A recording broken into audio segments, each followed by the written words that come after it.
right from the moment. Here's where it all started. The history will blow you away. Right from the arts, The symphony, the ballet. There's a lot to fit in. right from the legend. Are you the legend? Nah, he's the legend. Hey, I'm just marvelous. Right from the heart. To be part of Boston's exciting new spirit, just call 1-800-858-0200. It'll cheer you right up. Boston is right from the start.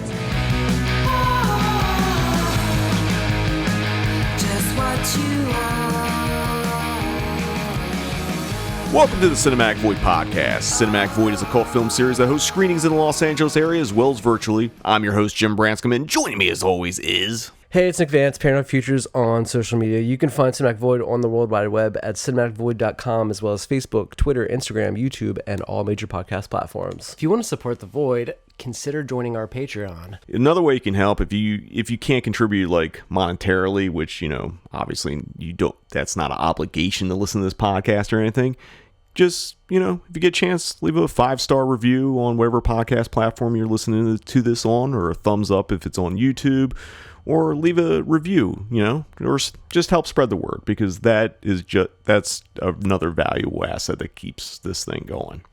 So, you know, it's been, what, a week, 2 weeks? I can't even remember last time. I think it's just been a week, dude. I see you every fucking Friday. Yeah, it's like fucking, it's like Groundhog Day. It seems like every, we record a podcast every Friday, and every single Friday you're like, here's my next batch of screen. Like, I thought you screened once a week, dude. But you're like, here's 10 more. Yeah. What is this shit? What are we doing here? I'm flooding the market. Okay. It's, you know, I'm flooding the block, as they say. Right on. But speaking of screenings, we should talk about some ones that just passed. Just did A Nightmare on Elm Street, and you projected it. I did. And it was a little bit of a weird show because they were changing out the digital projector at Los Feliz 3 that night, so I had none of the, like, cinematic void pomp and, you know, the pre-show video. Accoutrement, yeah. Fucking no Winnebago, man.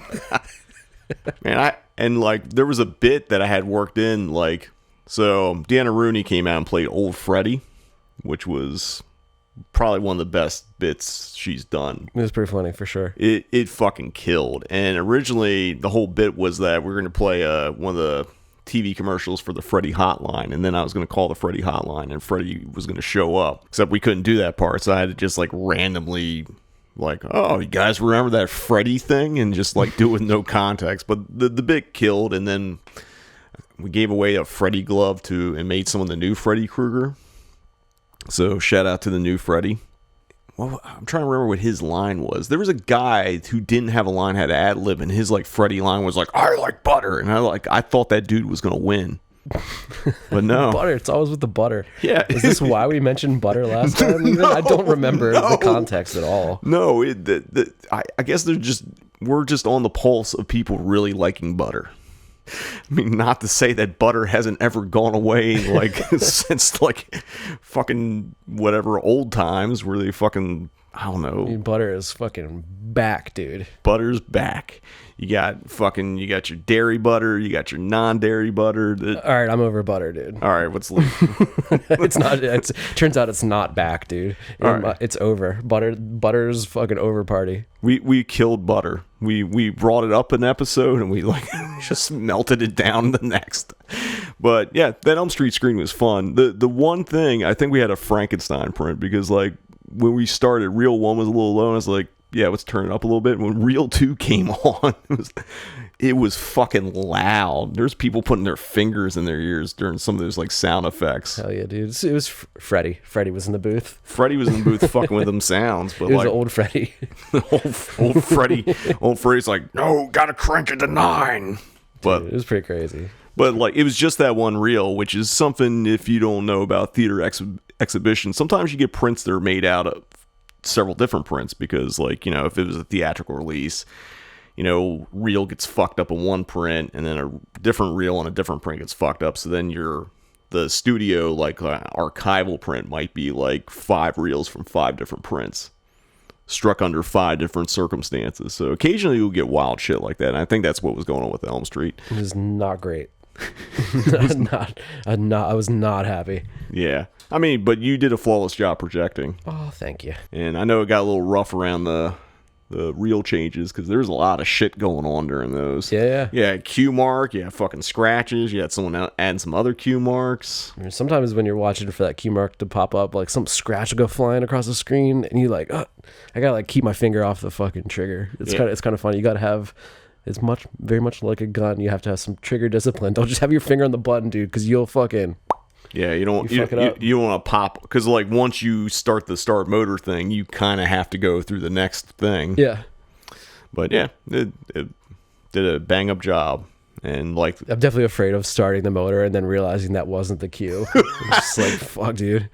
I mean, I'm sure it happens, but like it. When I was first training for this stuff. Like I'm so like anxious about the reel change that like I would tend to, and it's probably common, but like I would tend to get into position and getting ready like a few minutes too early, and you're like trying not to blink for like 5 minutes.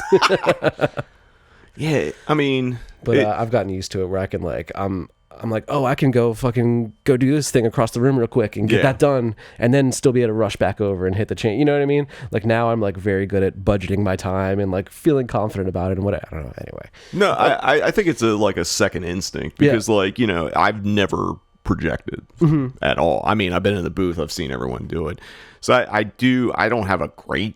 I wouldn't say it's like this. I do get a keen sense of when it's coming. Yeah. And it's usually because I start seeing the platter burns. And when like the end of a reel starts getting more fucked up, I instantly go look for the fucking cue. Yep. Because I'm a dick and I'm like, are they going to fucking nail it or not? Are they going to miss it? I'm going to nail it, bitch. And you did. Should have did it in the Freddy voice. I'm going to nail this reel change, bitch. Or whatever. I'm not an impressionist, but clearly you are. I can do a few impressions. that Jimmy Stewart. Oh, that's right. Jimmy Stewart, David Lynch, and Freddy Krueger. It's quite a portfolio. Hell yeah. This is a trifecta. Yeah. After the strike clears up, hire me for your voiceover work if you need a Freddy Krueger or David Lynch or Jimmy Stewart. There it is. Or not. Actually, definitely not. Also, recently screened Teen Witch and got a completely different crowd than used to having at the Void, which is a good thing. Because up until that point, like I know a lot of people love Teen Witch, but like when I would do introductions and talk about that August lineup, the back to school lineup, got no reactions. Like this don't seem right because the tickets were selling well the whole time. Then, like, when the trailer was playing it, for the back-to-school lineup and the Teen Witch card came up, everyone cheered in the crowd. I was like, there it is. Gotcha. There's some Teen Witch cosplayers. Like, during the fucking Top That scene was, like, the most uproarious, like, cheer and applause I've seen in a movie theater in a long time. They're just in the aisle dancing like it's RRR. Didn't get to that point. No. But when the second that scene was getting ready, someone's like, woo, yeah! Like, people were hyped for Top That. Some of the people I was watching with, like, one of their notes on Teen Witch was like, this feels like a first draft of a movie. And I was like... Robin Menken. Yeah, Robin Menken. Someone was like, are you sure she's not going to show up to that? And I'm like, no. Because Robin Menken would have to buy her ticket, and Robin Menken doesn't buy tickets. And if you want the full Robin Menken story... Well, we should probably do an exclusive Patreon episode on that at some point. Robin Menken, like kind of true Hollywood story, but true Hollywood story. And I'll read the incident report. Again, we'll do an exclusive episode on Robin Menken at some point, the co-writer of Teen Witch. Maybe that's what we need to do with the Patreon. We need some salacious content for the Patreon, Yeah, just like, we should do movie theater stories about the shit we can't talk about on here. Like public. You have to pay us to get fired. Yeah. Basically. Well, I mean, if we're getting paid, us getting fired, kind of like it levels out. Yeah, exactly. So if you want the salacious dirt on like weirdo customers and the Robin Menken incident, join the Patreon. The more that you join, we'll do that episode and do a whole bunch more. We will get into the dark arts of cinema. Why do you say that all sexy? What are you doing, dude? It's so much more. Like, what the fuck, dude? I don't know where I'm going with. We've talked on these last few episodes, or we've talked way too much about Robin Menken, more than yeah. It's a pretty sexy situation. And so much more. And with that one, it's really so much more. So enough about Robin Menken and Teen Witch and us telling stories that would get us fired. What else you been up to lately? Oh man, everything and nothing, dude. I don't know. I've had too much free time on my hands lately. I don't know, man. Nothing. I got nothing reported, I don't think. Yeah. We went to a show, but we're not going to tell you about it. We went to some show. I've been at some shows lately. I don't know. I don't like leaving my house. Turns out. I think the only reason we went to this one show is because it was like... There's some homies playing. There were some homies playing. It was relatively close. Yeah. Yeah, so... I mean, the two bands that we watched were sick as hell. I don't know. Yeah. Well, it was a good time. Yeah. Hung out with Gray from the Noise podcast, right? From Noise Extra. Yes. Cool dude. We hit it off. Yeah, great guy. Started talking movies. Yeah. We definitely have to do that episode at some point. We were supposed to do it a while ago, but we really need to figure it out. Yeah, absolutely, man. So that's... Absolutely. Even if we have to, even though they're like, all those folks are just across town, it may just make more sense to do it on fucking Zoom or whatever and just get it over with, you know? Yeah. It's just like, it would be wonderful to have all five of us in a room, but like the logistics of that is just insane. Yeah. You know? I mean, we would have to fucking actually just rent a podcast studio to make that work, and it's just too much. You know, it's just too insane. Let's just Zoom it and make it happen. So yeah, shout out to those guys. I'm excited to talk to them. Yeah. Always great to see Mike and Tara and Gray. I guess the only thing else I'll talk about, went to Universal Studios when my girlfriend and her kids were in town. Mm-hmm. Paid to get that early pass to go to Mario World. Nice. Which is the only fucking way that we rode Mario World. Mm-hmm. It got you in the park like an hour earlier, which is fine, but then nothing's open. It's like, oh, maybe we can get a coffee and have a coffee while we're in line for this fucking Mario Kart ride. So meaning it's just so packed out you just can't get tickets typically? You can get tickets to the park, but Mario World's its own place, and they have a restaurant there. Like, the restaurant was already reserved for the whole day. Not that we had any plans of eating there, but like... all Mario World really is that, you know, Mario Kart ride, which I didn't know what it was. It's kind of a game. You're supposed to, like, you're, like, trying to play Mario Kart and you're shooting shells and shit like that. I didn't know having any context, so I'm like, what the fuck am I supposed to be doing? And they make you put on, like, a fucking Mario red hard hat and, like, 3D goggles that clip to it that's in the ride. You have to take them and attach them. And I was like, this is very involved. And like, if you don't do it early, that ride has, like, a 3-hour wait for the rest of the day. Like, instantly. Have you ever played Mario Kart? I have. So it is like the game, but it's just, I don't know. It was fun. I'm glad I got to do it, but like, you know, I wouldn't wait 3 hours for it. I recently found out that Jim's a secret gamer. Not like it really surprised me that he was like really good at like Mike Tyson's Punch Out. Yeah. You're just like, oh, I didn't know he was like a Nintendo guy when he was a child. Yeah. Which you've always just seemed, I don't say anti-video games, but like, I don't know. I just never, we've never, you know, I had video games when I was a teenager, but like you never came over and like played fucking Super Nintendo with me or some shit, you know what I mean? Or I guess PlayStation 1 was probably around that time.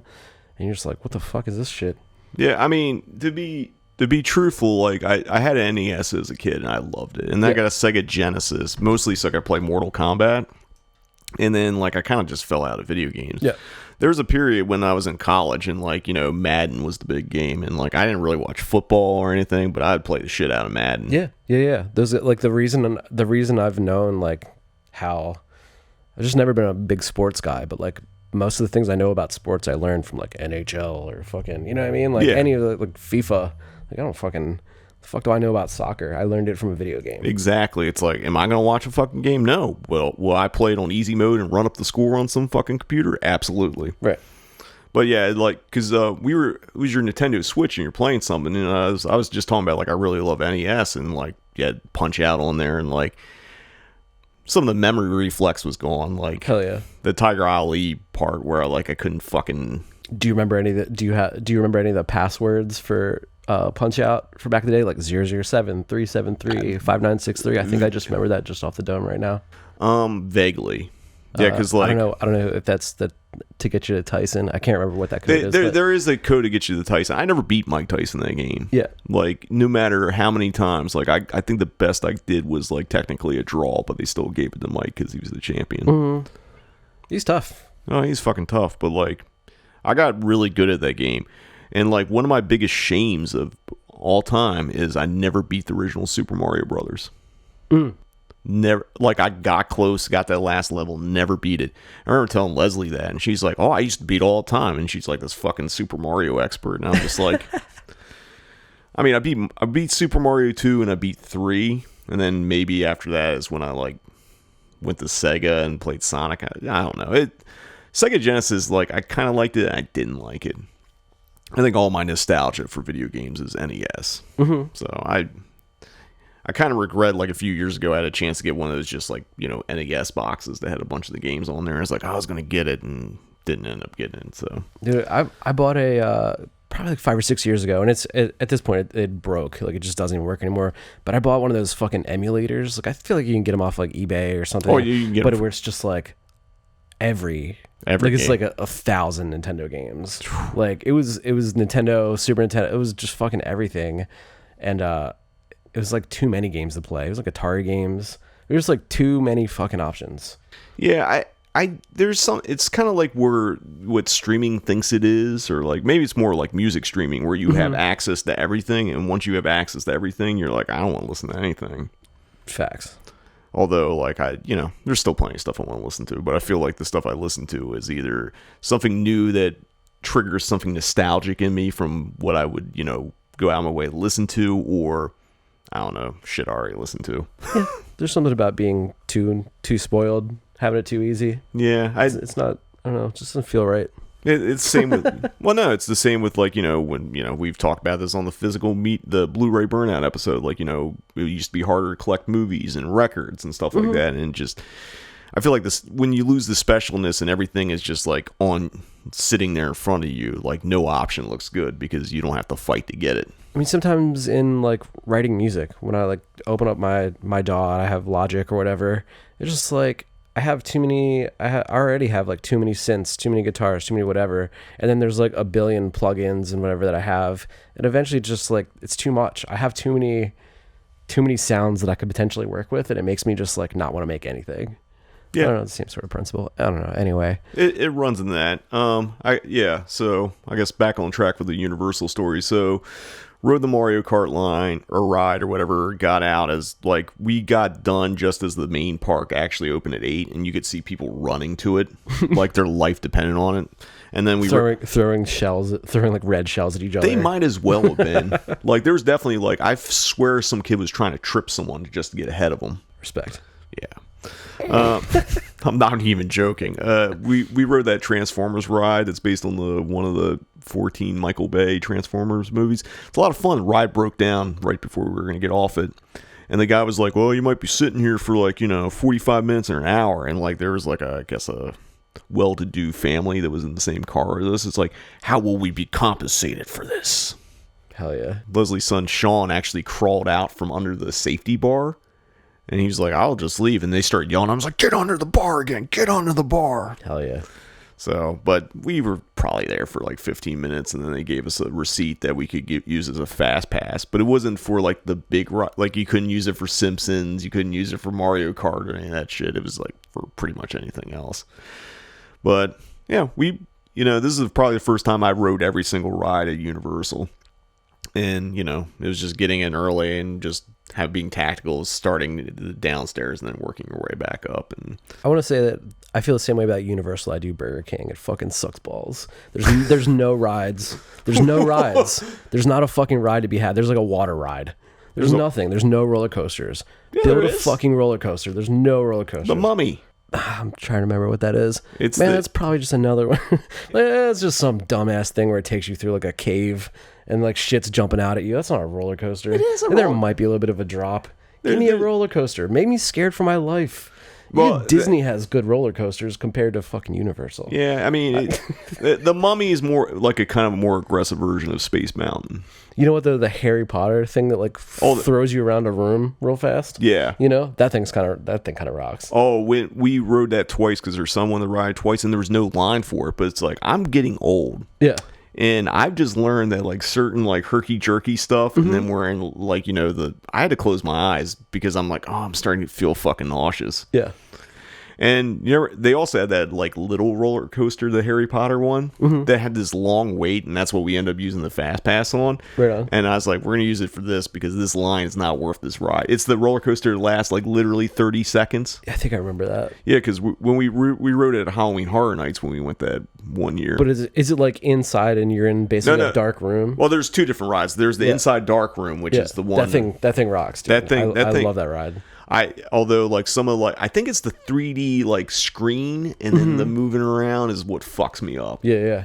Like it's there as I've gotten older, there's certain rides I can't do. If there's a ride that goes straight up and goes straight down, I'm fucked. The fuck is Superman? Yeah, there's a ride like that at Hershey Park, right before I moved out here. My sister and I went to Hershey Park, and they had this new roller coaster where it was like literally straight up and just down, and then we both got done. We're like, yeah, we're going home. I'm probably too fucking old for roller coasters at this point. I haven't been on one in a while. I'm talking a lot of shit. No, man, I still love roller coasters. I rode the Revolution when I went to Magic Mountain. That shit's so fun. Yeah, I'm so scared of heights, dude. It may be part of why I love them so much. It's like I'm so afraid of heights, and it feels like a controlled situation. I don't know. I mean, I might get my head ripped off. Who knows? That's true. This is part of the excitement.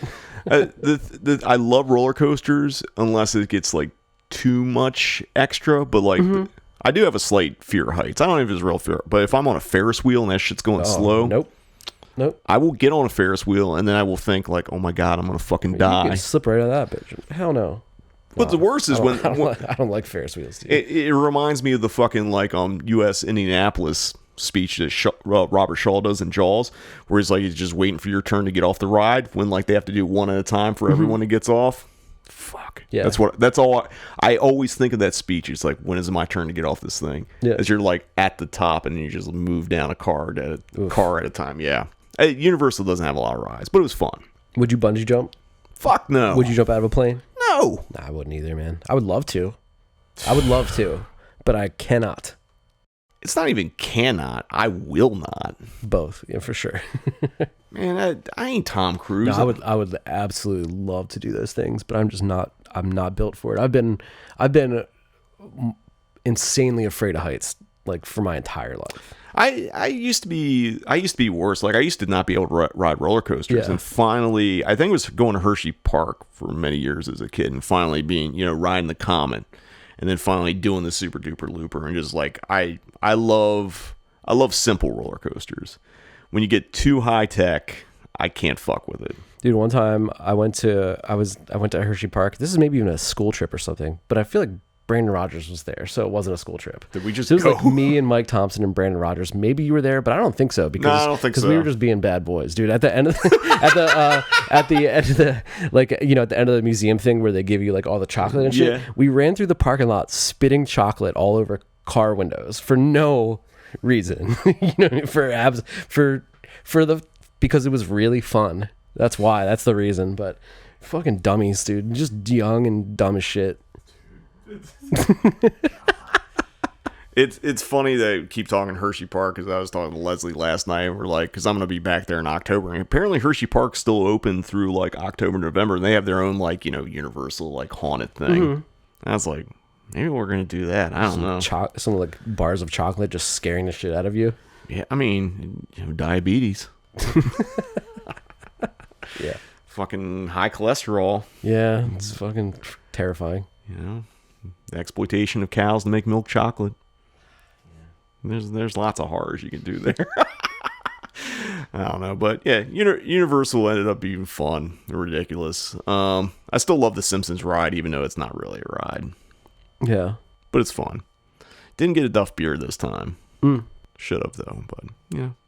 I have a season pass. I don't know why I have a season pass, because I literally go once a year, and I think I use it to get discount Halloween Horror Night tickets. Yeah. So I mean, you go once, it pays for itself, and I've gone twice this year. There you go. So it's paid for. I don't know if I'll get it again. It's if I have friends or someone's coming into town, I feel like Universal's the easier option to navigate because although there's not a lot of rides, you at least have a chance to ride something there. It's the closest. It's the closest because, you know, Magic Mountain's like, if you go down to Disney, like, you ain't riding shit. Yeah. Unless you're going to pay that extra. Oh, when Leslie and her kids were here, I went to Knott's Berry Farms for the first time. Didn't go to the park, we went to the water park, and I rode a water slide for the first time since, like, I was, like, 12. Nice. And there's video evidence of it. And if you want it, they'll be on the Patreon. Hell yeah. There we go. We got all kinds of teases for Patreon. You want to see my ass ride a water slide, like, at high velocity? Hell yeah. Dude, my back was, like, burning after it. You shirt off at the theme park? No, I had the shirt. You had the shirt on the ride? Man, I don't get sunburned, son. Like 5 minutes. 5 minutes? No. Nah. All right. Fine. I mean, if you had your back against that slide, even though there's water enough, like, there was enough friction that, like, if you were not wearing a shirt, you would be, like, get some road rash. But that slide was fast as fuck. But fast as fuck, boy. Whew. So, yeah. So that's our recap before we get into this episode, which we're going to talk a lot about. We're going to talk a lot of movies this time. We're going to talk about the main series, Los Feliz 3, and kind of a programming trade-off, as well as a couple of loosies. So we're going to take a quick commercial break, but when we return, we're going to be talking about This Is Boston, Not L.A., on the Cinematic Void podcast. Good evening. Welcome to Universal Studios, where you learn Hollywood secrets.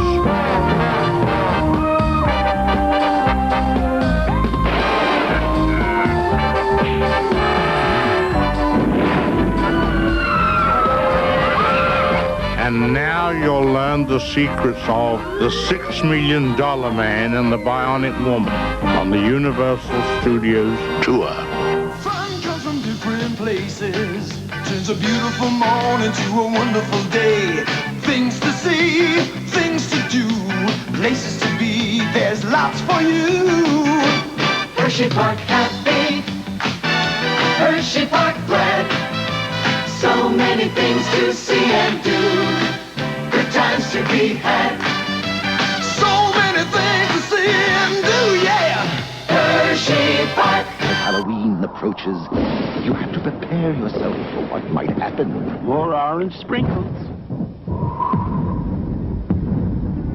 It's a special time of year, and Dunkin Donuts is dressing up their donuts for the occasion. And here's the werewolf. So come to Dunkin Donuts and get into the spirit of Halloween. We'd like some Halloween donuts, please.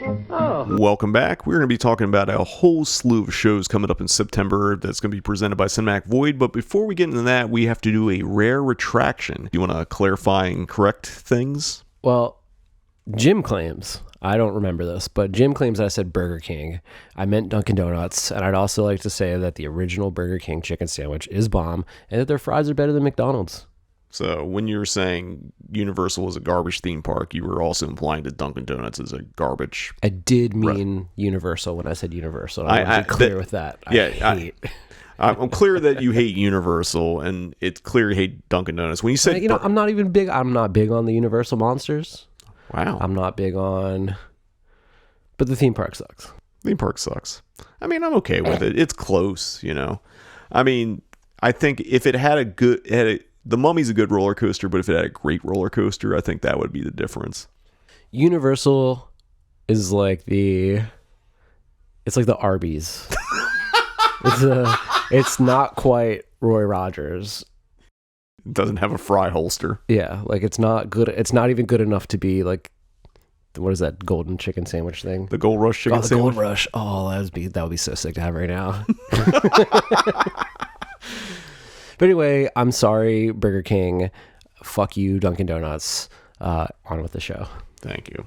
Yeah, we just want that clarification there because, like, I when I heard it in the moment, I was like, why? Damn, I didn't know you hated Burger King. But Anyway, now that everything's clear, we're going to be talking about September. Before we get into the Los Feliz 3 lineup, I'm going to throw out a few loosies that are coming up. And the first one is on September 1st. It's down at the Frida Cinema in beautiful Santa Ana. This is part of the bi-monthly screening series I'm doing down there. It's a film from 1988. It's directed by Chuck Russell, who did Elm Street 3 and The Mask. Smoking, or... Damn, really? Yeah, he directed The Mask. Talking about the remake of the Blob.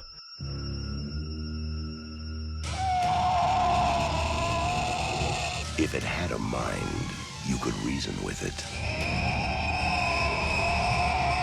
If it had a body, you could shoot it.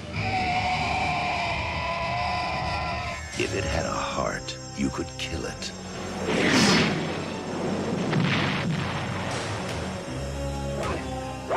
Now, man is no longer the supreme being on this planet. The organism is growing at a geometric rate. By all accounts, it's at least 1,000 times its original mass.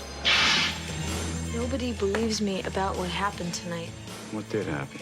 You were there, you saw. Plasmic life form that hunts its prey. Predator. I want that organism alive. I think you ticked it off.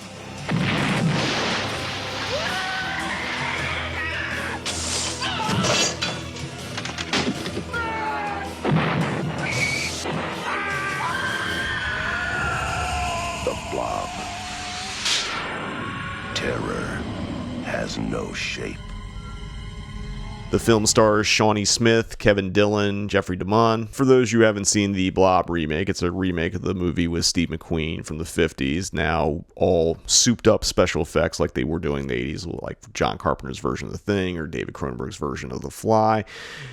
This film is, a deadly entity from space crash lands near a small town and begins consuming everyone in its path. Panic ensues and as shady government scientists try to contain the horrific creature. It's a fun monster movie. Got some killer effects.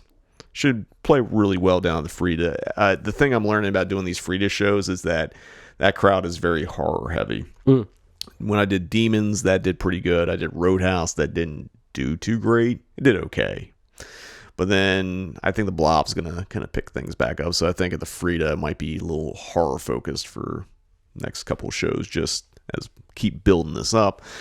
The second Lucy involves, a friend of the Void, actually two friends of the Void, and traveling to Chicago on Thursday, September 7th. I'm teaming up with the Music Box of Horrors and our good friend William Morris and our friend Jeremy Wagner from the band Broken Hope, who kind of reached out. We talked about this in the last episode, but wanted to do a screening, and we all got together and we're doing a screening of Texas Chainsaw Massacre 2.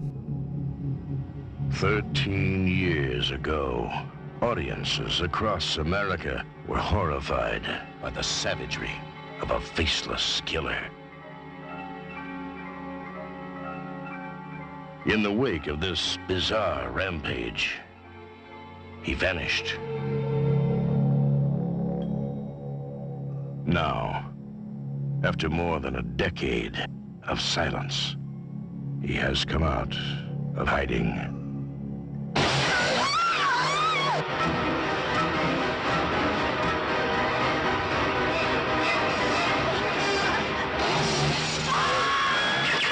Texas Chainsaw Massacre 2. The Buzz is back. Directed by Tobe Hooper. Stars Dennis Hopper, Caroline Williams, who will be there in person. She will be signing and doing a Q&A. Also has Bill Moseley and Jim Seedow, who, was the original chef, gas station guy or whatever from the first film, reprising his role in the second. So a really interesting sequel. It was, Canon Film Group produced it. They gave, after Poltergeist, they gave Tobe Hooper a fucking fat check. I've never seen this one. Is it sick? Is it funny? It's a very dark comedy. It's a dark comedy. Okay. And the thing is, it's like your mileage will vary. I've grown to appreciate this film. I remember first seeing it and I didn't know how I felt about it. It's like I don't hate it, don't like it. It's a growth. It's 15 years after the original. I don't know, shit like. Well, let's see. If it was 86, 86. So it came out 12 years after the original was released. Yeah. And it was the last film in Tobe Hooper's contract with Canon. and it was the one they had put the least money in, but it's the one that like did the best. Okay. It was co-written by L.M. Kit Carlson, who also wrote Paris, Texas, which is a incredible movie. That's pretty wild. Okay. And the Breathless remake that stars Richard Gere, and he also was a co-producer on Bottle Rocket, both the short and the feature. He's a big Texas film guy. So he had Paris, Texas kind of came out mid-'80s too, right? Yeah. It's pretty I don't have the date of when Paris, Texas came out, but it's pretty close to like Chainsaw 2, and the fact that like you can write Texas Chainsaw 2, Texas Chainsaw Massacre 2, and Paris, Texas together, it's like that's some range. And I mean, they're both Texas movies, so cool. And of course, this movie also features. I think they both literally have the word Texas in the name. Yeah, so it has to be Texas. It's like, who do we got that's from Texas that can write us a Texas movie? Tom Savini did the effects, which is, you know, some of his finest work. I think this movie actually played unrated when it came out. Mm-hmm. And they had the no one under 17 or 18 card, and they didn't bother with the MPA for this and just let the gore fly. Cool. So it's going to be really fun to see the audience. Caroline Williams is always a blast to like have it host at a screening. You know, she always gives a really great conversation during Q&A. Jeremy's going to do that Q&A because we were talking. I was like, you know, it's like, do you want to do this Q&A? Because, you know, it's kind of, he's shepherded this event, and I love Caroline, but I've done a few Q&As with her, and I'd rather have him enjoy that moment. And it's going to be a blast. So cool. Looking forward to going to Chicago, which also that next day after the screen, I'm flying to Boston, but I'll talk about that when we get there. So now we're on to our Los Feliz 3 lineup, and I'll give a little origins. The series is called This is Boston, Not LA, which is, you and I know, is based on a pretty famous punk compilation of Boston area hardcore bands that came out, what year? Like early 80s, mid 80s, somewhere in there? Yeah, early 80s. And it had bands like The Freeze, Gangrene, Jerry's Kids. It's a really good comp. And how this came about is like, I've been, for the last couple of years, I've done January Giallo with the Coolidge and been friendly with Mark Anastasio, Midnite Mark, who, you know, runs their Coolidge After Midnight. And I think he's the director of special programming. I know. He's the director of special programming there. And we talked about like, hey, we should do another series together at some point. And he offhand mentions like, well, if you ever want to do like a grip of Boston movies, let me know. And I was like, why don't we do a, you know, programming cultural exchange? So he programmed a bunch of Boston movies for Los Feliz 3, and I ended up doing LA movies. And I was hoping to have Mark on this episode of the podcast, but schedule wasn't working out, so we're just kind of going to talk about it. So this is Mark's lineup, and I think it's a really nice, varied lineup. On the 4th, which is Labor Day, I'm going to be screening Richard Fleischer's The Boston Strangler from 1966. This is the story of the self-confessed Boston Strangler, based on Gerald Frank's startling bestseller. It has been filmed where the actual happenings made shocking headlines around the world. I want you to coordinate the investigations with the Commonwealth. Set up a Strangler Bureau. I'm not even remotely qualified for this kind of thing. You want the stranglings to go on? That's not fair. Preview audiences have acclaimed this a remarkable motion picture. Academy Award stature.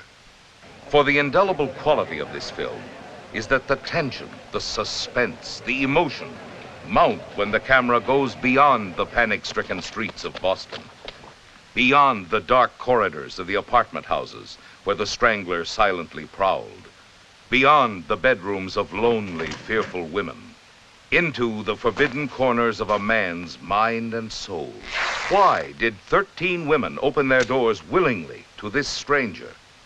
The Boston Strangler stars Tony Curtis in a powerful characterization unlike anything he has ever portrayed on the screen.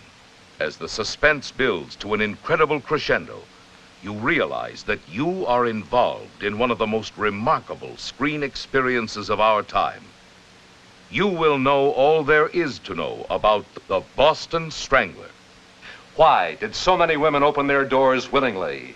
The answers are not what you expected. You haven't seen this movie, but you're obviously familiar with Boston Strangler. Yes. So I have not seen it.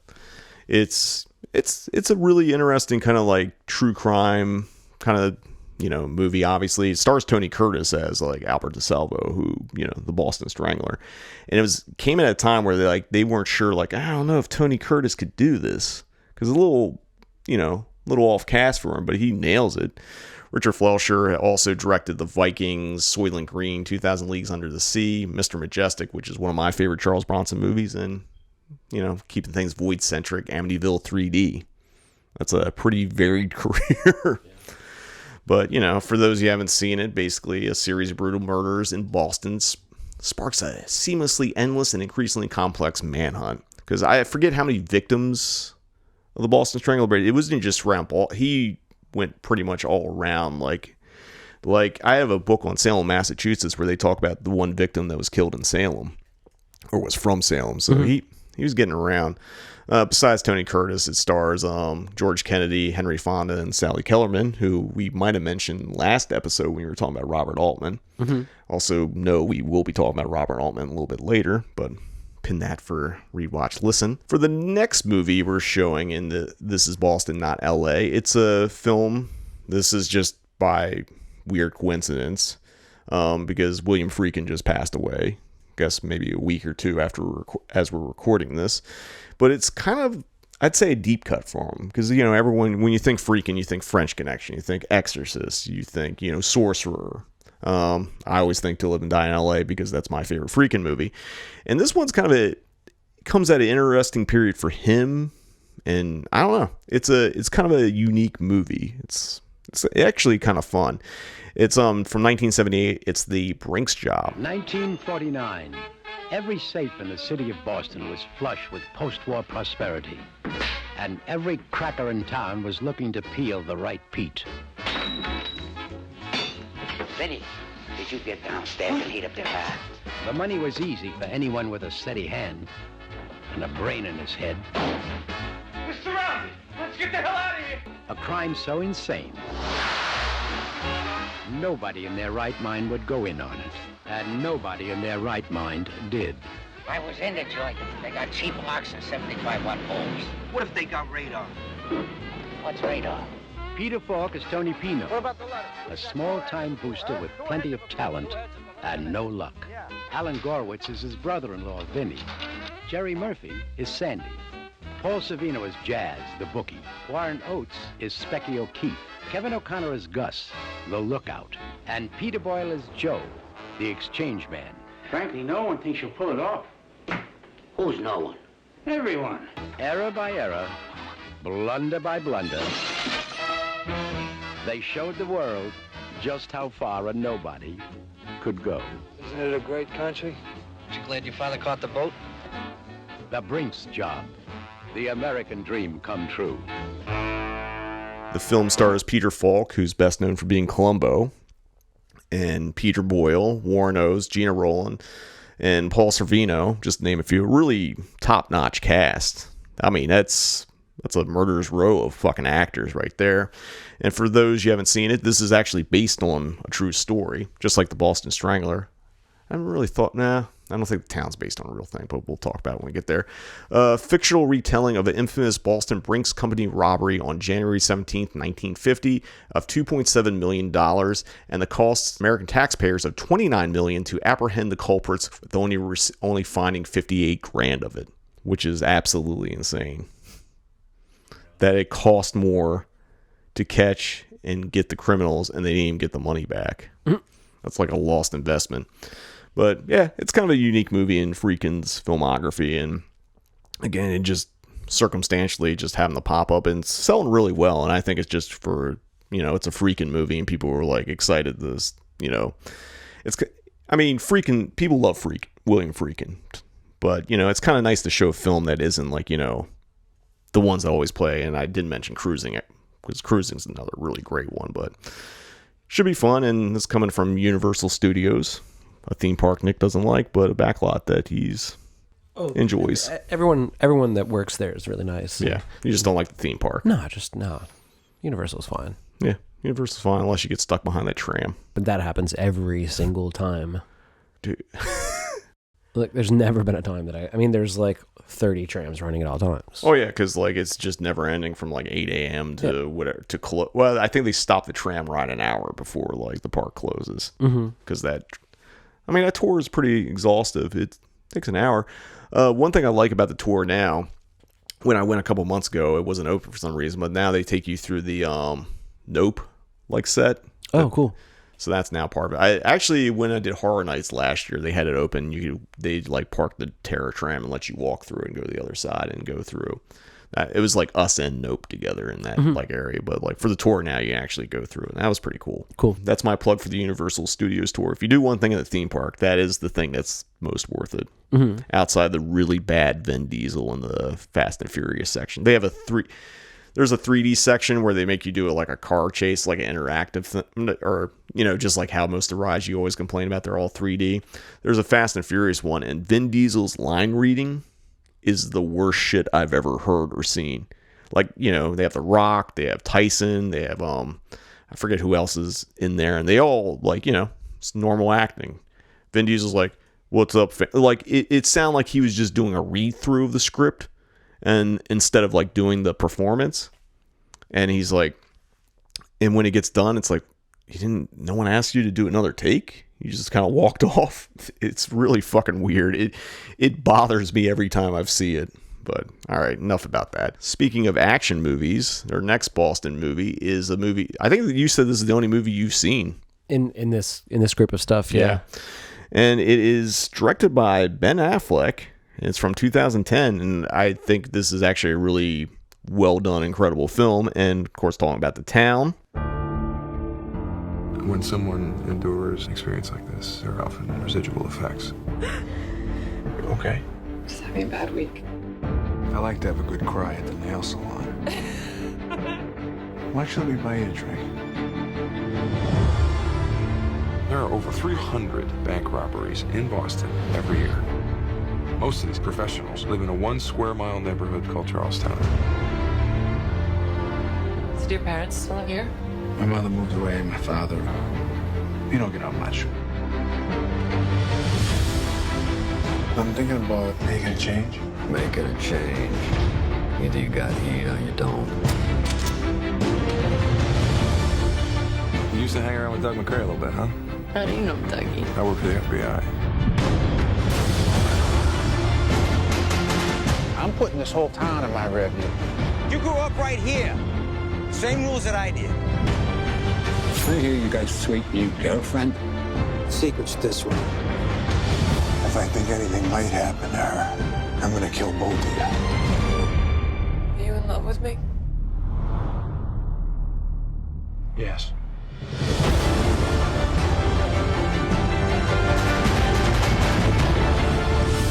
She's the one person that can give us the feds.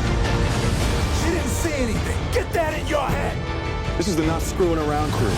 So find me something that looks like a print, because this not screwing around thing is about to go both ways. I want to go with you. I'm leaving with somebody else. If we get jammed up, we're holding court on the street. Go, go! I just want you to know that you're gonna die in federal prison.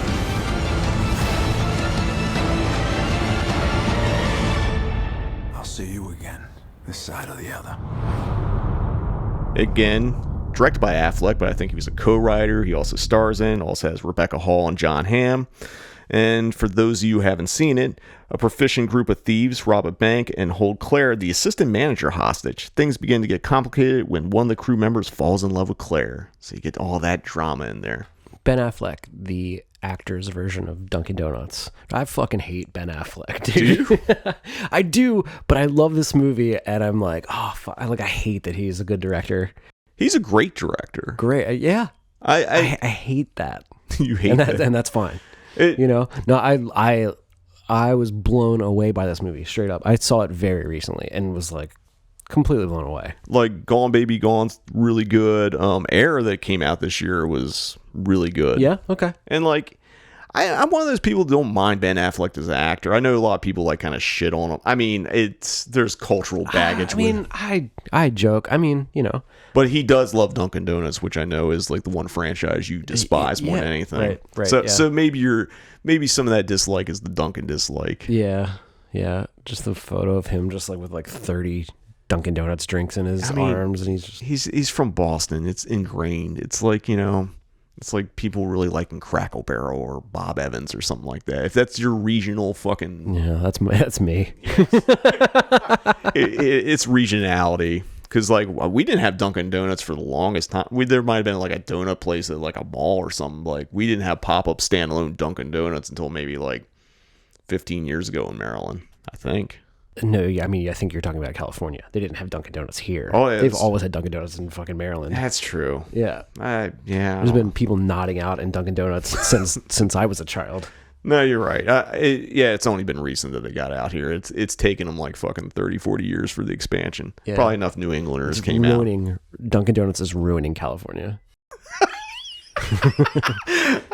Eroding the very fabric of society.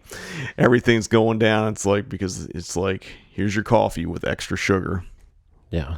I hope we can withstand this storm tomorrow. And if we cannot, blame Dunkin Donuts. Well, it's kind of true because, like, you know, so we're gonna do a side. Like when you hear a from Jim, it's fucking over. It's over. we're derailing talking about movies. So as we're recording this, we're on the cusp of a hurricane hitting California. I didn't know. I thought hurricanes couldn't hit on the West Coast. They say that it won't be a hurricane by the time it gets to us. It'll be a tropical storm. Is it because it started on the I thought hurricanes only existed in the Atlantic Ocean, and it was like a typhoon in the Pacific. So is my understanding that it's like started there and it's crossing like Texas and all that and reaching? Is it going across land? Is that how it works? I'm not paying that much attention. Okay. Yeah. So. Yeah, sorry. But anyway, we're supposedly hitting a hurricane and people were freaking out and mass buying and all that when it's just going to be rain. Lots of rain. Someone asked me yesterday, what's it like? Is everybody freaking out in California? Dude, I haven't left my house since Thursday. What are you talking about? It's just a fucking another day. So you think I went to the store? I mean, I went shopping earlier this week, so I'm fine. You know, I got toilet paper, I got paper towels, I got food, you know. I looked at the weather. It's like literally 2 days of rain. I don't think it's going to be like some fucking Roland Emmerich fucking disaster thing. Yeah. I say this now, and then once this podcast comes out, I'm all stocked up on TP already. I buy in bulk. Yeah. I got Blue Apron on Thursday.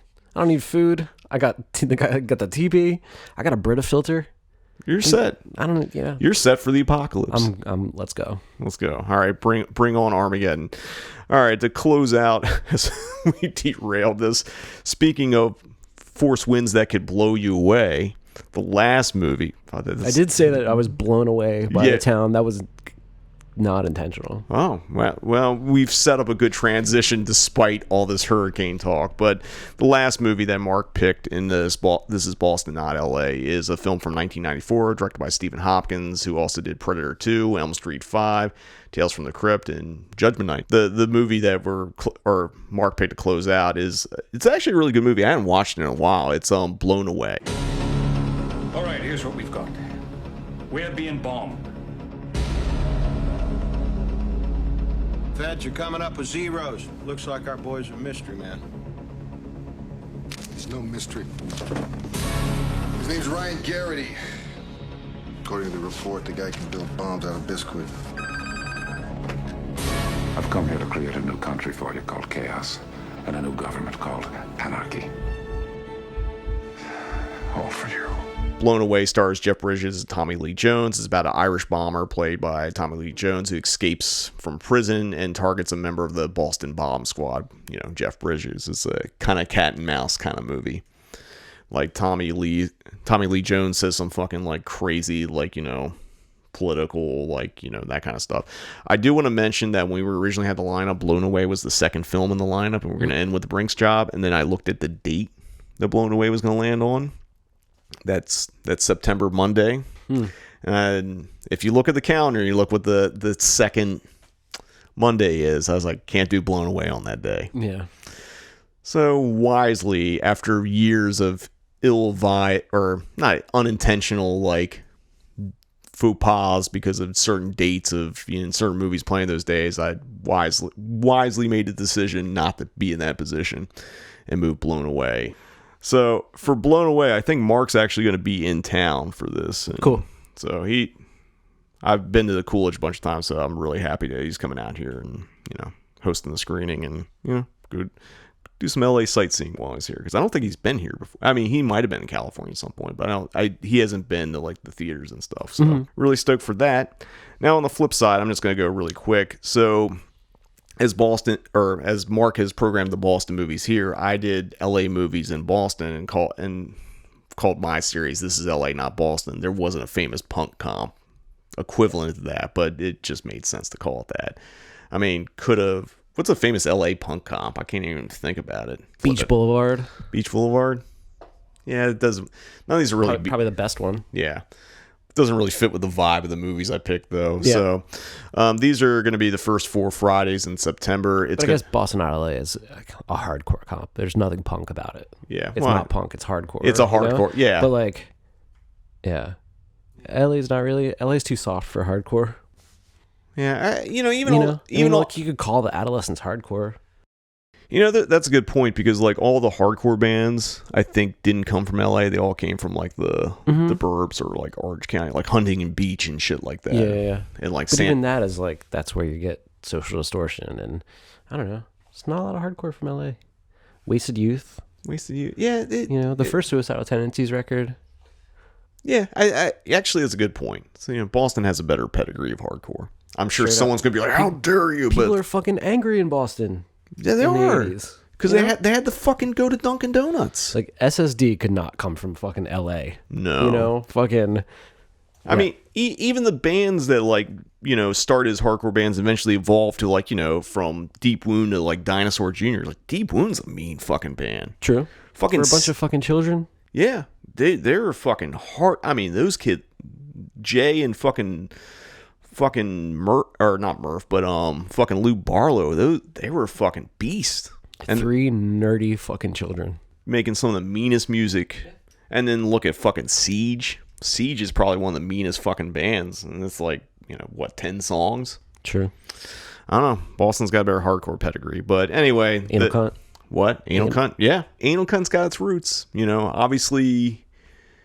There's a lot of problems and problematic things with Anal Cunt that happened over the years, but like they started out as a hardcore band, and then became noisy, and then got forced to write song titles, and it just went from there. Yeah. So anyway, I just flipped and called This Is LA Not Boston, and the movies I picked for it, I'm just gonna run with is To Live and Die in LA. So both Mark and I picked a freaking Collateral, directed by Michael Mann, starring Tom Cruise and Jamie Foxx, which is a really, really fucking great LA crime movie.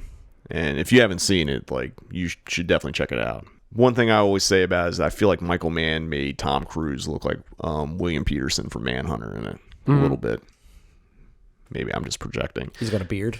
He's got a little bit. He's got a little bit of the stubble beard. Okay. And he's got some like white hair. Look at it. It's like before I even saw the movie in the theater originally, that was my first thought. I was like, damn, he made Tom Cruise look like William Peterson in fucking Manhunter. But, again, I'm probably projecting that. Also showing Paul Schrader's Hardcore starring George C. Scott. And also because of that, we get our 2 Peter Boyles. Peter Boyle's in The Brinks Job, Peter Boyle's in Hardcore. So we get a Freakin' and a Peter Boyle a piece in this lineup. Hardcore is a fucking amazing movie. I kind of wish I was going to be out there to host that screening.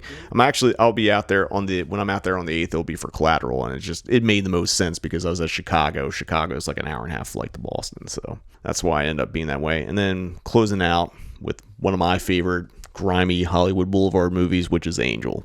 Cool.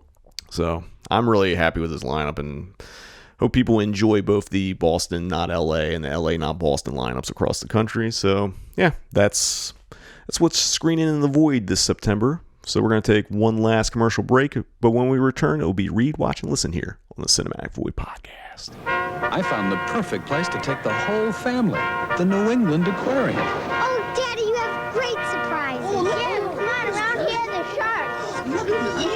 Nina, look at that. How does that feel, Karen? Hey, look how close they are. What a giant turtle. I can look like a penguin. Look like mirrors. Hey, Mom, a dolphin show. The New England Aquarium, where families get together. Every classic stage has its great players, and Fenway Park has had its share of the best. Jimmy Fox, Ted Williams, yes. And the Red Sox tradition at Fenway Park continues. Head to Fenway Park to see the Red Sox this season. Visit the Red Sox ticket office at 4 Yawkey Way or charge tickets by calling 267-1700. Red Sox baseball, a Boston tradition. Dunkin Donuts is proud to announce we've created a monster. Introducing these hauntingly delicious minis for Halloween. They're alive! Minis are a fraction the size of our regular donuts, with a taste so great they'll attract very interesting guests to your Halloween parties. More sprinkles!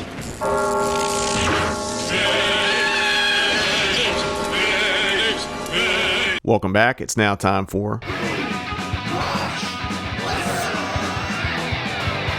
on the Cinematic Void podcast, where we talk about all the things we've been reading, watching, and or listening to since the last time we recorded a podcast. All right, Nick, what have you been reading, watching, and or listening to? Nothing. Just nothing. Just absolutely nothing. I've just been sitting, just staring at my walls, not doing anything. I don't know. I've been reading Nameless by Grant Morrison, which I've read it before, but I just jumped back into it. It's like 6 issues. It's like a more short, I guess Grant Morrison's done like a bunch of Batman stuff and like whatever. I don't know. I don't care about I'm not a comic book guy like that. Like that shit sucks, dude. Superheroes suck, dude. Fucking, I don't even mean like Marvel movies and all that shit, even though I do mean those things. Like I also despise those things. But yeah, just comic book like superhero bullshit just never appealed to me. I like the more literary, dignified comic books like this one, where it's just like cosmic horror in outer space, fucking craziness. It's very like Lovecraftian or something. It's kind of Grant Morrison's Lovecraft story. Yeah, he's sick. He did The Invisibles, and he did another favorite of mine of his is called The Filth, which is kind of like a more compact version of like The Invisibles is like really fucking long and really involved, but I think The Filth is like a more concise, just like very short version of it. I don't know. I really recommend that one. Grant Morrison's awesome. He's very into like the occult and just like a really interesting guy. And so when he was doing The Invisibles, he had this character in The Invisibles that like he was kind of like the one that he like identified with. And like by the time he's like halfway through writing that book, he had kind of became that guy. Like he was that guy riding around in a crazy expensive like convertible car with like a bunch of babes. Just like he'd become like the character in the fucking book, which is it's just super weird and kind of cool, I mean, if he's deep in the cold, he was doing some manifesting. Yeah, he's like fucking jerking off to some sigils or something. Like he's doing some shit. Yeah. Just following that Crowley way. Yeah, man. I was gonna say he's sick. I was gonna say you're very into the Vertigo sect of like yeah, totally. I don't even think Vertigo exists anymore. I think I don't even know, man. I think they might have merged everything together, which kind of sucks because I feel like as moving from like children's comic books or like ones that are marketed more to kids to like the more adult stuff, it was always the Vertigo stuff because like that shit always looked great. But it wasn't even that I was like necessarily attracted to Vertigo. I'm just like attracted to certain types of like dark stories, and they just all happen to be, like I didn't really get into that stuff until after, I didn't get into Sandman when it was like going on, I mean, so like I kind of caught up with all this stuff after, and just all the ones that appeal to me in that way just do happen to be Vertigo titles a lot of the time. I mean, for Sandman, I probably caught like when I was old enough, like you had to be 18 and get them at your comic book store. Mm-hmm. I think I maybe got to like the last year of the Sandman run or something like that. Maybe last 2 years or something like that. And there was also Preacher and stuff like that. And that was kind of like when those things stopped, that was the end of my like kind of comic book collecting. And I know I mentioned earlier this year I sold my comic book collection. So all those Preachers and all those Sandmans.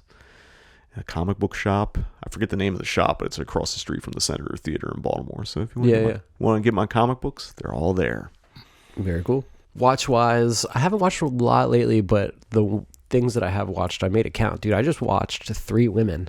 It's an absolutely incredible movie. I love 70s Altman, but I'm going to let you talk about this because this was your first time to watch. I mean, fuck, dude. I'm obsessed with it. Like, it's all I've thought about. Like, I maybe watched a week ago, and it's like, really, it's all I've thought about. And I rented it and it was just like digital rental, so it was like 24 hours or whatever the fuck it is, and I really wanted to watch it twice, like in that span, and I just wasn't able to get the other watch in, so now I'm patiently waiting for this fucking Blu-ray to arrive at my house, and I can't wait to see it again.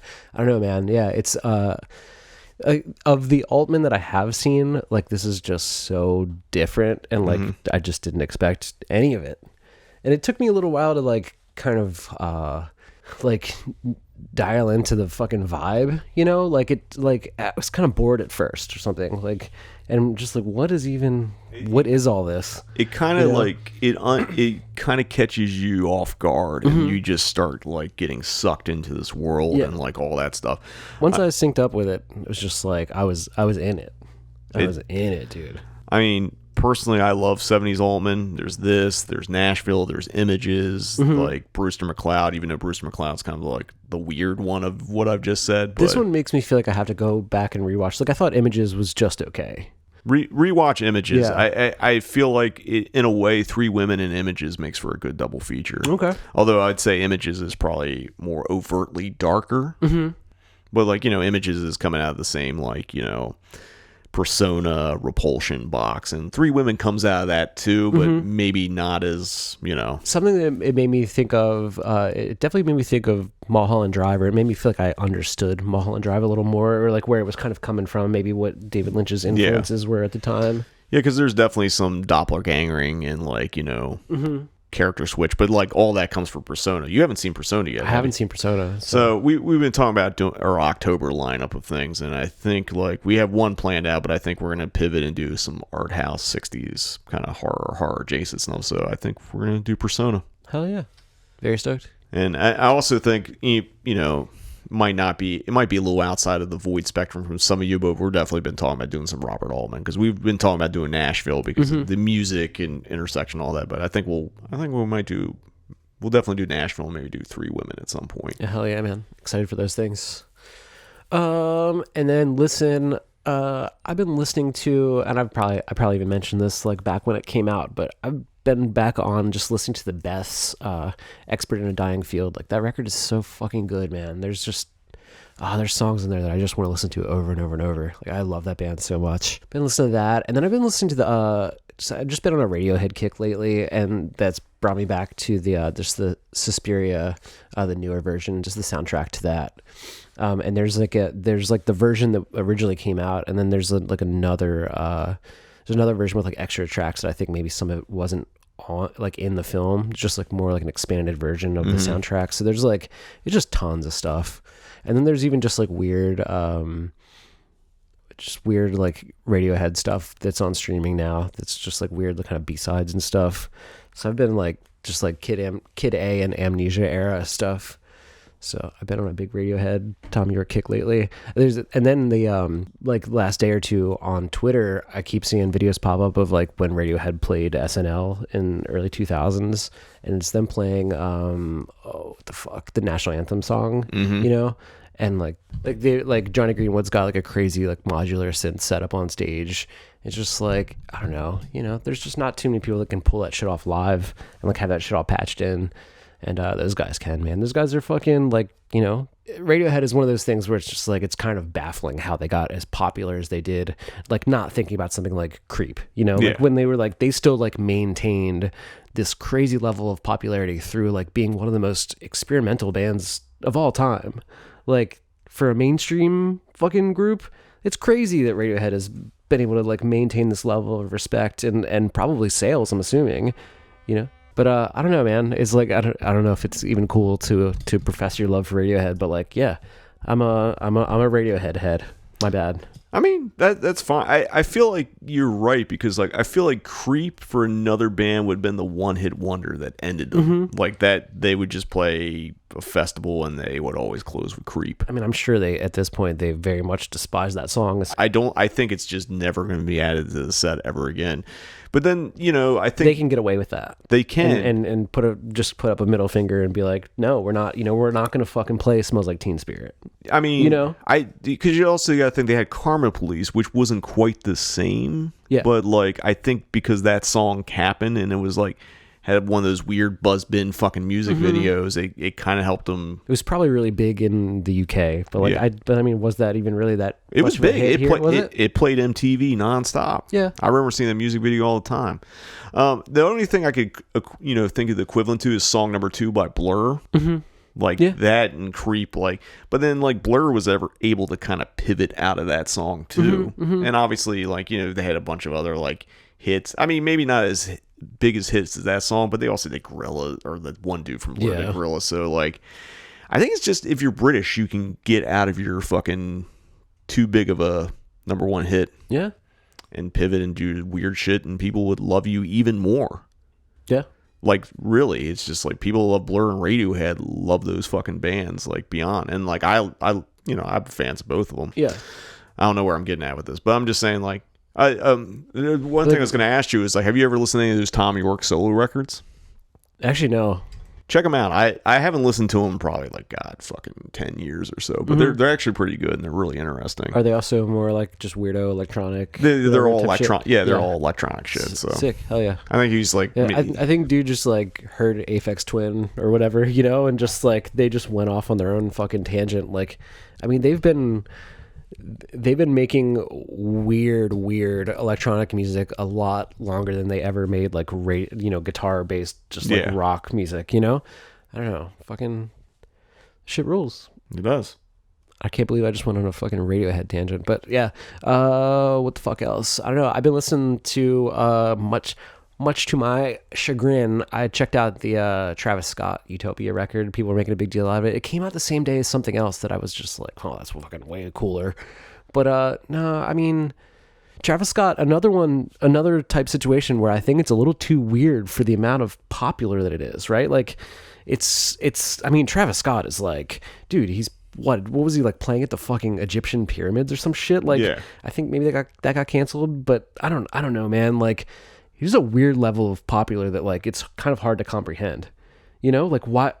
It's Illuminati. No, I'm kidding. I mean, fucking, I can't quite understand why it's as big as it is, but I think that Utopia is kind of an interesting record, and the song with West Side Gun is awesome. Yeah, I think sometimes it's always weird when something that's in the the world of pop music kind of they're just from based on listening to other musicians and bands that aren't really top 40 shit. Yeah. And you hear something in there yo, how's that fucking big? Actually, I will say though, sorry to jump in, but dude, Sicko Mode, that's why. I mean, that's why Travis Scott is as big as he is now. But again, how do you maintain that? I mean, dude, I'm sorry. That song is so fucking good. Sicko Mode is so good. It's crazy. I mean, it's playing fucking Targets and gas stations all over the fucking world. It definitely was playing in every 7-Eleven I walked into for 3 years straight. I mean, in a way, Sicko Mode is kind of Creep, or maybe song number 2, the Travis Scott. Kind of is, man, except for the fact that culture moves so fast these days that something like that would be a big hit, and then it's forgotten 6 months later, and when you hear it somewhere and someone goes, that's fucking old. Yeah, but I don't think people consider it old. I think it's just I think that song that's a throwback. Yeah, I guess probably maybe in those terms, but I don't know. But I think he's doing interesting things, and maybe that's the thing. You come out really mainstream and you know how to experiment. I think that's what Radiohead really did, is that they got weirder, but it wasn't they didn't do what a lot of bands do that put out I'm going to use this example, the Weezer Blue album, the Pinkerton. I think Pinkerton's way better than Blue. Well, I don't. I think they're both good in different ways. But you make a aesthetic jump that your audience can't go along with. Yeah. Whereas where I think Travis Scott and even Radiohead, as they made changes, they might not I think, more for Radiohead, I think, they had Creep, which is this huge fucking song that could have been their teen spirit and kind of cause problems down the line.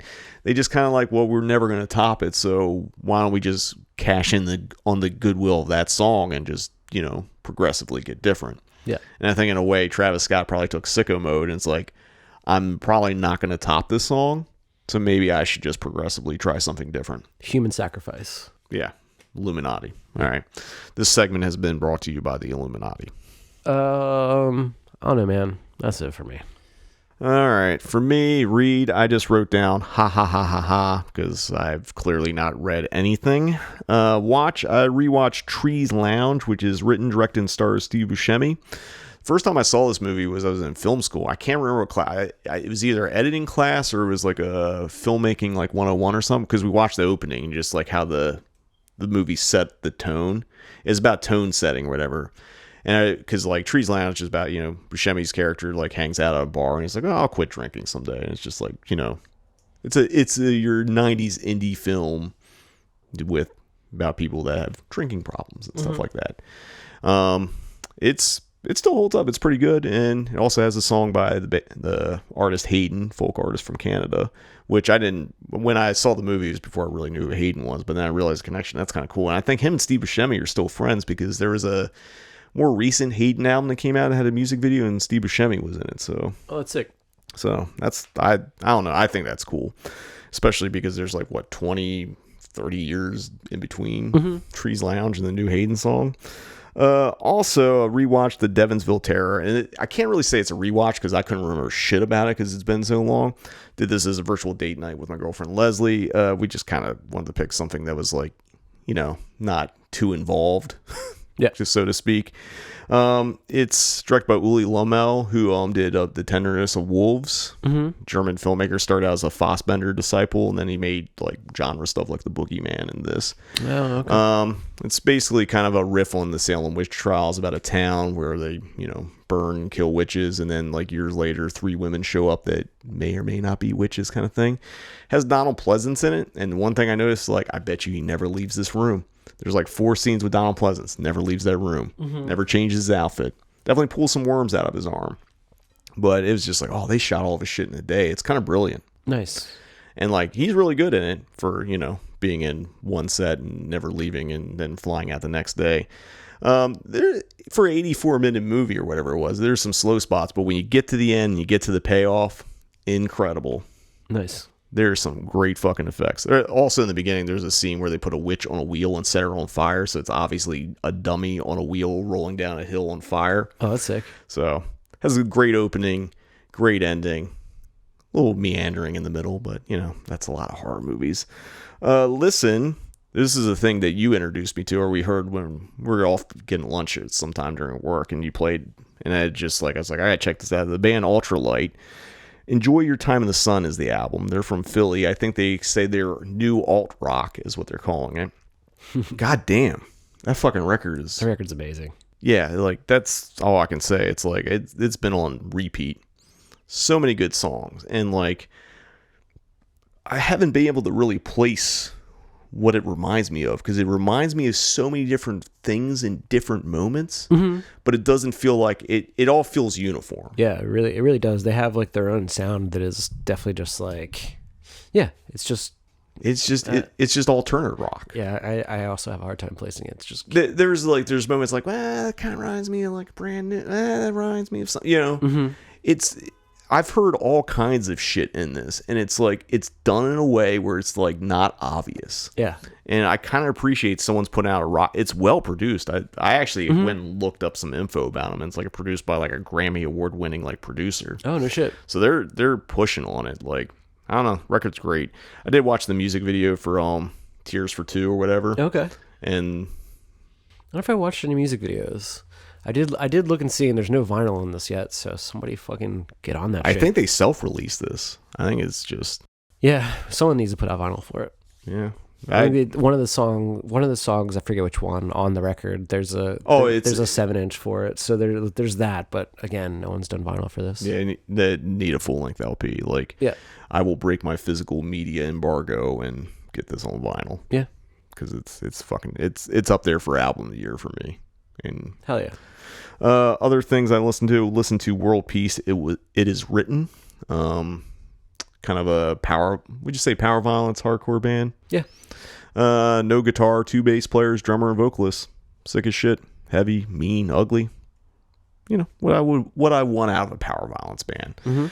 Also been listening to the band Scalp and their 2 releases, Endless Extremity, which is the old album, and Black Tar, which is the record that came out this year. Again, kind of ugly hardcore. Like, a lot of hardcore stuff is, I guess it's, or it gets lumped into hardcore, is like pulling from other genres and stuff. And this is definitely coming out of, like, I don't want to say power violence, but, like, you know, maybe the more metal end of the spectrum, but not really metal. Just some ugly hardcore. Okay. Koyo put out a cover of Jawbreaker's Do You Still Hate Me, which is good. Yeah. That's all I can say about it. I don't dislike it or hate it or whatever. It's like, is it a necessary cover? Yeah. No. Did it improve upon anything? No. Is it just good? Yeah. So, just a good cover. I don't go back to Jawbreaker much these days, but I think 24-Hour Revenge Therapy is probably still my favorite. Like I like Dear You because it's darker, but 24-Hour Revenge Therapy, Do You Still Hate Me? Like, that's truly a great song. I feel like, you know, I don't think about it, and I think of individual Jawbreaker songs here and there, but I feel like if I listen to the right song, I would be on a Jawbreaker kick for a while. Yeah. Like, I know I'd listened to Bivouac, like, maybe, I don't know how many episodes ago, but I put it on when I was going to sleep, and that was always my comfort sleep album, and I don't know why. It's not because it's boring, it's just like, there's something in the texture, the sound of it that just like, because I used to put it on repeat and listen to it and go to bed, like back in high school, for whatever reason. So I don't know. Jawbreaker can sound like a lot of different things, but, you know, they can be poppier, they can be darker, they can be more angular, or, you know. Do you have like a Pavlovian response when that record comes on? Do you just fucking fall asleep now? No, it's one of those things. I can close my eye. I just feel relaxed, and I feel like I'm on a journey. Yeah, and it probably doesn't help me sleep. It reminds me of like when I just like wanted to just like there's something in that record that just like, you know. Yeah, there's something about that tone that, it's very like I don't even really mean this in like a negative way, but there's something very monotone about that record in particular. Like, there aren't a lot of dynamics to it, so it just kind of lulls you. It lulls me in, like, but like it's not that I fall asleep because I listened to the album in its entirety, but like I felt like I had slept. I can't think of anything in particular. I can't think of the particular record right now, but there were definitely a few things in my life, like something like, you know, Loveless or something. It's just like you could easily just like put that on and fucking go to sleep. And it's not because it's boring, but there's just something sonically in there that's like. But I'm also saying that there are records that I did that to enough times that now when I hear it, it just makes me fucking tired. Yeah, it's just like it's something like primal. I think it's just music by association kind of thing. Yeah. And I got one more listen here. It's a new song by Harm's Way that has a record coming out. It's called Devour. Pretty sick. Yeah. So they're actually touring with like Fleshwater and like I think a Baltimore band called Jive Bomb, and there's someone else. Or I actually will be in Baltimore when they're playing, and it's like but I'm probably not going to do it. Already seen Quicksand while I'm there, so don't want to do like 8 million shows while I'm on vacation. That's a lot of standing. Yeah. Even though a hardcore show or bands that are hardcore adjacent playing a big venue would only be like 20-minute, 30-minute sets at least. But I don't know. Maybe I will, maybe I won't. But definitely seen Quicksand. But that wraps up this episode of the Cinematic Void Podcast. You know, why don't you hop on those socials and tell us what you think about those lineups. Be it if you're in Boston seeing LA, not Boston, or if you're in LA seeing Boston, not LA, or if you're in Chicago, if you're excited for Texas Chainsaw Massacre 2 with Caroline Williams in person, or if you're going to be down at the Frida for the BLOB. You know, just tell us what you think. Coming up on the podcast, we're going to be starting our film programmer series coming up. The first episode will be with our good friend William Morris. It's going to drop when I'm in Chicago. And then going to do a couple of those episodes. Then we'll be back for our October season of horror and Halloween-centric things. You know, the curse words I will not use because Nick hates them. We're getting spooky, y'all. Yeah. Getting spooky. But until next time, see you in the void.